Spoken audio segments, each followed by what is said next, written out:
Petrol पकवान टंडो भागो petrol जी जेका मौजूदा सूरत हाल है वह इंतहाई गंभीर है।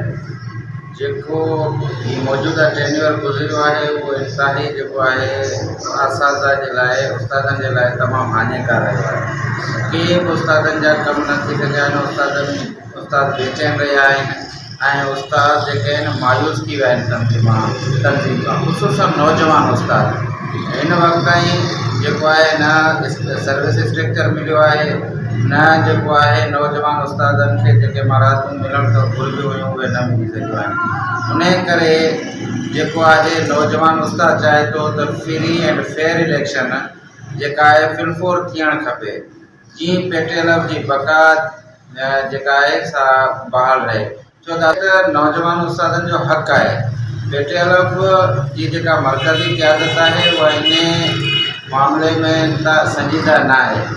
ठीकु आहे, जेकॾहिं आईडियूं खुलियूं आहिनि तंहिंमें बि असांजे काफ़ी जेके दोस्त आहिनि उन्हनि एजेंटनि जो किरदारु अदा कयो आहे। कुझु ज़िला आहिनि जिन्हनि जेको आहे उहो फ्री ऐं सुठे नमूने सां ट्रेजरियुनि मां उन्हनि जा बिल पास कराया आहिनि। बाक़ी जेको आहे सो पेट्रोल जी पूरी सेक्टर जे लाइ जेको आहे सो 21 तारीख़ ते वञे जेको आहे सो ट्रेंड हलायो पियो वञे।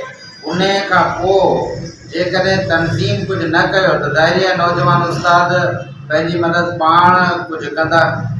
पेट्रोल जेको उन जमूद मां कढण जे लाइ पेट्रोल खे हिकु थियणो पवंदो आहे। उन में जेका रिटायर माफ़िया आहे उन रिटायर माफ़िया खे जेको आहे हाणे ज़ाहिर आहे उहे सर्विस में ई कोन्हे, उन्हनि खे मामला जी ख़बर ई कोन्हे, उन्हनि खे हिन पासे करणु खपे ऐं जेको आहे तनज़ीम खे हिकु कजे। उन में जेका अनायत आहे या नापरस्ती आहे, जेके यूनिट खटेंदा आहिनि उन्हनि खे हारायो वेंदो आहे, या जेका पोएं टेन्योर जी इलेक्शन आहे उन इलेक्शन में खटियलनि खे हारायो वियो, हारायलनि खे खटायो वियो। इहो जेसीं जुमूद न टुटंदो, पेट्रोल हिकु न थींदी, तेसीं पेट्रोल में बहिराण रहंदो ई रहंदो।